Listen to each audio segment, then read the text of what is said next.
আসসালামু আলাইকুম। আজকে আমি আপনাদের সাথে শেয়ার করব বিফ কাবাব রেসিপি।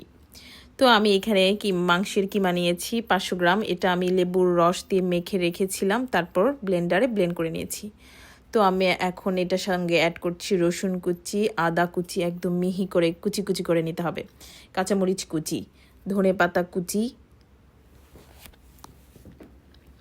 দিয়ে দিচ্ছি। এখানে শুকনা মরিচের গুঁড়া 1 টেবিল চামচ,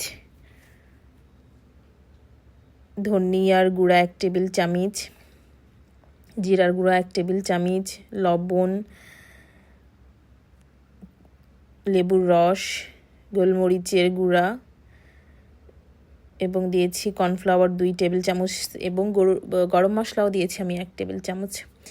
তো এটা ভালো করে মেখে আমি একটা চামচের সাহায্যে এটাকে কাবাব আকৃতির একটা শেপ দেওয়ার চেষ্টা করছি। তো হয়েছে, মোটামুটি চলে। তো আমার এখানে মিনিমাম 60টার মতো হয়েছে, 1 2 3 4 5 6 7টার মতো আমার কাবাব হয়েছে। তো এটা আমি আধা ঘন্টা ফ্রিজে রেখে দিয়েছি।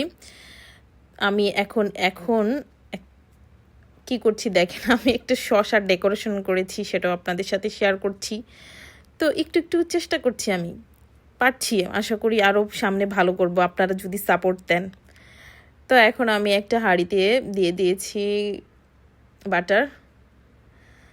বাটার দেওয়ার পর আমি এখন কাবাবগুলো বের করে এইটাতে দিয়ে দিয়েছি। তো এখন উল্টে পাল্টে মিনিমাম 40 মিনিট লেগেছে এটা আমার কুক করতে। এটা যেন ভালো মতো কুক হয়, এজন্য মৃদু আঁচে এটা রান্না করে নিতে হবে।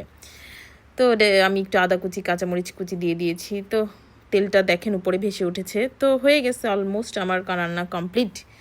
দেখেন আমি কত সুন্দর করে ডেকোরেশন করেছি।